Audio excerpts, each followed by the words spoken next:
হজ্জাতুল ওয়াদা বিদায় হওয়ার আগে তায়েফের যুদ্ধ শেষে রাসূল পাক সাল্লাল্লাহু আলাইহি ওয়া আলিহি ওয়াসাল্লাম গনিমতের মাল গ্রহণ করতেছিলেন এবং আল্লাহ রাসূল সাল্লাল্লাহু আলাইহি ওয়া আলিহি ওয়াসাল্লাম মক্কা শরীফের সাহাবী যারা তাদেরকে একটু বেশি দিচ্ছিলেন মদিনা শরীফের সাহাবীদের থেকে। মদিনা শরীফের কিছু অপরিণত বয়সের কিছু সাহাবী বলাবলি শুরু করলেন যে আল্লাহ রাসূল মক্কাবাসীদেরকে বেশি দিচ্ছেন। মদিনা শরীফ থেকে এসে মক্কা শরীফে পৌঁছার সাথে সাথেই উনি যেহেতু মক্কা শরীফের বাসিন্দা মক্কাবাসী সাহাবাদেরকে বেশি দিতেছেন। তখন আল্লাহ রাসূল সাল্লাল্লাহু আলাইহি ওয়া সাল্লাম সবাইকে তলব করে, সবাই আসো, একটা খেমা বা তাঁবুতে আসো এবং এই তাঁবুতে যেন শুধুমাত্র মদিনাবাসী সাহাবী আনসারীরাই থাকেন এবং কোনো একজন যেন বাদ না পড়েন। এই তাঁবুতে মুহাজির কোনো সাহাবী, মক্কাবাসী কোনো সাহাবী যেন না থাকেন। সবাই জড়ো হলেন এই তাঁবুতে, মদিনা শরীফের সব সাহাবী আনসার সাহাবী যারা। হুজুর পাক সাল্লাল্লাহু আলাইহি ওয়া আলিহি ওয়াসাল্লাম এক এক করে তাদের উদ্দেশ্যে করে বলতে লাগলেন, আলাম আতিকুম ফুকারা ফাআগনাকুমুল্লাহ, আমি কি তোমাদের কাছে যখন এসেছি তোমরা গরীব ছিলে না, আল্লাহ রাব্বুল আলামিন তোমাদেরকে ধনী করেছেন।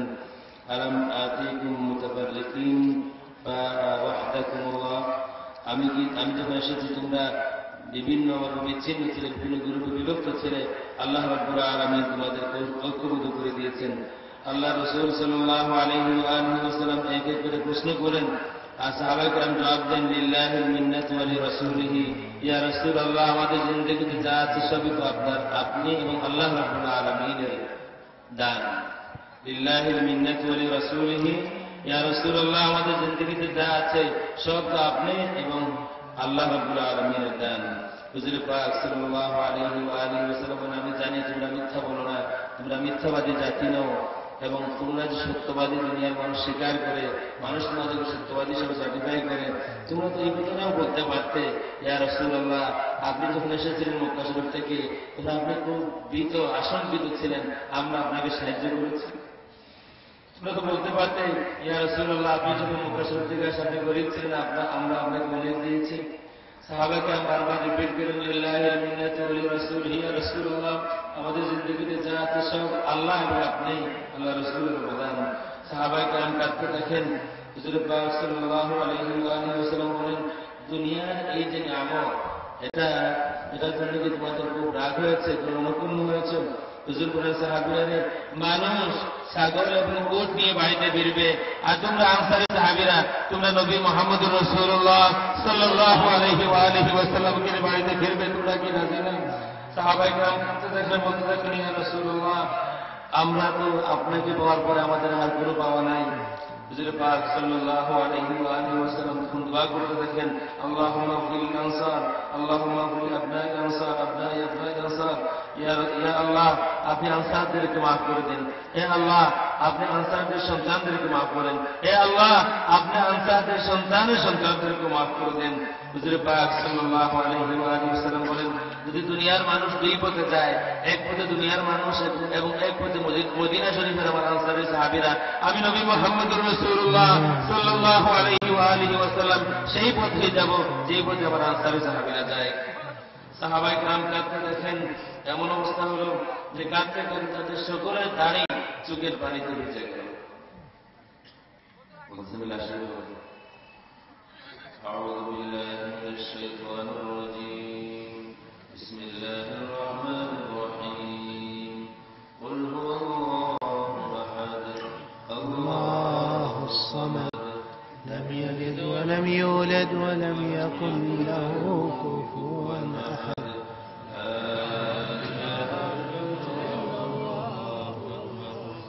بسم الله الرحمن الرحيم. قل هو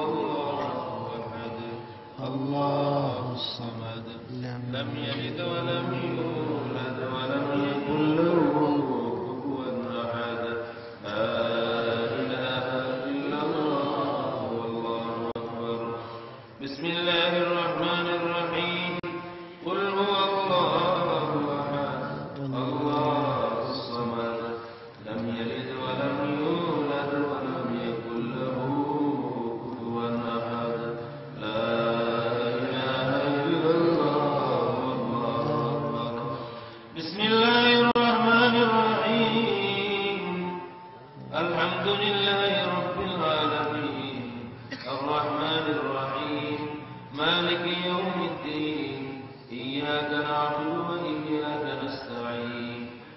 اهدنا الصراط المستقيم صراط الذين أنعمت عليهم غير المغضوب عليهم ولا الضالين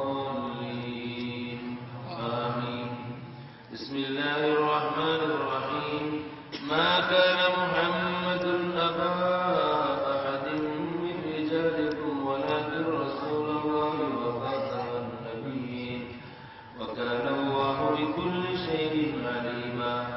إن الله وملائكته يصلون على النبي يا أيها الذين آمنوا صلوا عليه وسلموا تسليما. اللهم صل على سيدنا مولانا محمد وعلى آل سيدنا مولانا محمد.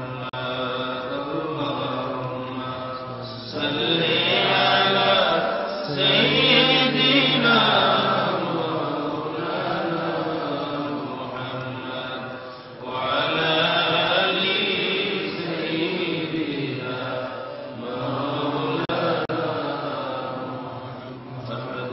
صل على رسوله الكريم.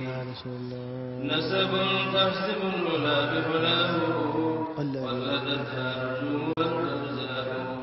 فيا حبذا يعبد سدد وفقه أنت به اليتيمة العسماء. وأكرم به من نسب طهر الله تعالى من سباع الجاهلية. أورث الزيد العراقي والده في مورد الهدي مروى. حفظ الإله كرامة لمحمد صلى الله عليه وسلم. آباء الأمجاد سولا لاسمه. تركوا السباح ولم يسبوا معروف من آدم إلى أبيه وأمه. سرات سرى نور النبوة في أسارير غررهم البهيرة. وبدر بدره في جبين عبد المطلب وابنه عبد الله. أطع اللهم قبره الكريم بعرف جزيل من صلاة وتسليم. اللهم صل وسلم وبارك عليه. ولما أراد الله تعالى إبراز حقيقته المحمدية وإظهاره جسمه وروحا بصورته ومعناه نقله إلى مقره من صدفة آمنة الزهرية. وخصها القريب المجيب بأن تكون أم المصطفى. ونودي بالسماوات والأرض بحملها لأنواره ذاتية. وصبا كل صب لهبوب نسيم صبا. وكسيت الأرض بعد تولجت بها من النبات حللا سندسيا. وإنعت ثمارها أدنى الشجر الجاري جلا. ونطقت بحمله كل دابة لقريش بمثال العرش العربية. وقرت الأسرة نصرا والوجوه والأفواه.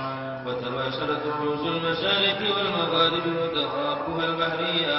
واحتست العوالم من السرور كاسا وعيا. وبشرت الجن بإصلاح زمنه. وانتهكت الكهنة ورهبة الرهبانية. ولهج بخبره كل حبر خبير وفي حلى حسنه تاه. وأوتيت أمه بالمنام فقيل لها إنك قد حملت بسيد العالمين وخير البرية. فسميه إذا وضعته محمدا صلى الله عليه وسلم لأنه سترمد عقباه. اللهم بعرف شديد من صلاة وتسليم. اللهم صل وسلم وبارك عليه. اللهم صل وسلم وبارك عليه.